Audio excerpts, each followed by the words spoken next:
इस वक्त हम डस्का में एक बहुत ही कदीम और पुराने मज़ार के ऊपर हैं, जिसकी तारीख़ के मतलब बहुत ज़्यादा तफसील हमारे पास तो नहीं है, लेकिन यहाँ एक बुज़ुर्ग हैं, इन्हीं से मालूम करते हैं। बाबा जी, आप ये बताइए, ये मज़ार कितना पुराना है? ये दसिया जी कोई मेरा ख्याल है कोई 200 250 साल दे पुराने ने। 200-250 साल पुराना है। हाँ जी। और ये ਜਿਹੜੇ ਬਜ਼ੁਰਗ ਨੇ ਇਹਨਾਂ ਦਾ ਕੋਈ ਹੈ ਕਿ ਕਿਹੜੇ ਫੈਮਿਲੀ ਤੋਂ ਸਨ, ਕਿੱਥੋਂ ਇੱਥੇ ਆਏ ਸਨ, ਕੋਈ ਤਫਸੀਲ ਹੈ?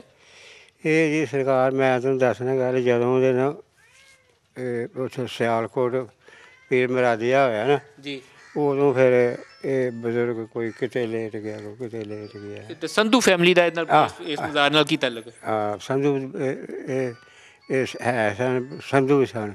ਇਹ ਸੰਧੂ ਸਨ ਹਾਂ। ਤੇ ਸੰਧੂ ਫੈਮਿਲੀ ਦਾ ਆਗਾਜ਼ ਇਹਨਾਂ ਬਜ਼ੁਰਗਾਂ ਤੋਂ ਹੀ ਹੋਇਆ? ਹਾਂਜੀ ਹਾਂਜੀ। ਤੇ ਪੂਰਾ ਕੀ ਬੋਲਦੇ ਨੇ ਬਾਬਾ ਜੀ ਨੂੰ? ਬਾਬਾ ਜੀ ਕਾਲਾ ਮਹਿਰ। ਬਾਬਾ ਜੀ ਕਾਲਾ ਮਹਿਰ। ਕਾਲਾ ਮਹਿਰ।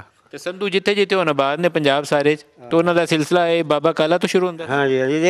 ਇਹਦੀ ਕਿਤਾਬ ਹੈ ਪੂਰੀ। ਅੱਛਾ। ਇਹ ਸਾਡੇ ਇੱਕ ਆਪਣਾ ਭਾਈ ਹੈ ਉਹਦੇ ਕੋਲ ਚੌਰੀ ਤਾਰਾ ਕੋਲ। ਇੱਕ ਕਾਸਟ ਆਫ ਪੰਜਾਬ 'ਚ ਵੀ ਇਹਦਾ ਸ਼ਾਇਦ ਮੈਨੂੰ ਦੱਸ ਰਹੇ ਸਨ ਇੱਥੇ ਕਿ ਉਹਦੇ 'ਚ ਵੀ ਜ਼ਿਕਰ ਆਉਂਦਾ ਹੈ ਕਿ ਅੰਗਰੇਜ਼ ਨੇ ਲਿਖੀ ਹੋਈ ਕਿਤਾਬ ਹੈ, ਤੇ ਉਹਦੇ 'ਚ ਵੀ ਕਹਿੰਦੇ ਇਹਦਾ ਜ਼ਿਕਰ ਆਉਂਦਾ। ਤੁਹਾਡਾ ਆਪਣਾ ਕੀ ਨਾਮ ਹੈ ਬਾਬਾ ਜੀ? ਮੇਰਾ ਨਾਂ ਜੀ ਰਿਆਸਤ ਅਲੀ ਜੀ। ਰਿਆਸਤ ਅਲੀ ਸਾਹਿਬ, ਖੁਸ਼ ਰਹੋ, ਬਹੁਤ ਸ਼ੁਕਰੀਆ। ਤੇ ਇੱਥੇ ਤੁਸੀਂ ਦੇਖਦੇ ਹੋ ਮਜ਼ਾਰ ਦੀ ਦੇਖਭਾਲ ਤੁਸੀਂ ਕਰਦੇ ਹੋ? ਹਾਂਜੀ ਹਾਂਜੀ। ਇਹ ਡੇਰਾ ਹੀ ਸਾਡਾ। ਇਹ ਡੇਰਾ ਹੀ ਤੁਹਾਡਾ? ਹਾਂਜੀ ਹਾਂਜੀ। ਇਹ ਜਗ੍ਹਾ ਸਾਰੀ ਬਾਬੇ ਦੀ ਹੈ, ਚਾਰ ਸ਼ੁਕਰੇ।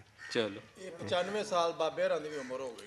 ਤੁਹਾਡੀ ਉਮਰ ਕਿੰਨੀ ਬਾਬਾ ਜੀ? 95 ਸਾਲ ਇਹ ਆਏ ਨਹੀਂ ਹੋ ਗਈ। ਜਿਹੜੀ ਹੈ ਨਾ ਇਹ ਸਾਡੇ ਵਡੇਰੇ ਵੀ ਜਿਹੜੇ ਹਨ ਉਹ ਵੀ ਆਉਂਦੇ ਹਨ ਭਈ ਇਹ ਸਾਨੂੰ ਇਹਨਾਂ ਦਾ ਪਤਾ ਨਹੀਂ ਬੜੇ ਤੇ ਇਹ ਆਉਂਦੇ ਹਨ ਭਈ ਬਾਬਾ ਜੀ ਤੁਸੀਂ ਤਾਂ 90-95 ਸਾਲ ਦੇ ਨਹੀਂ ਲੱਗਦੇ, ਜਵਾਨ ਲੱਗਦੇ ਹੋ ਹਾਲੇ।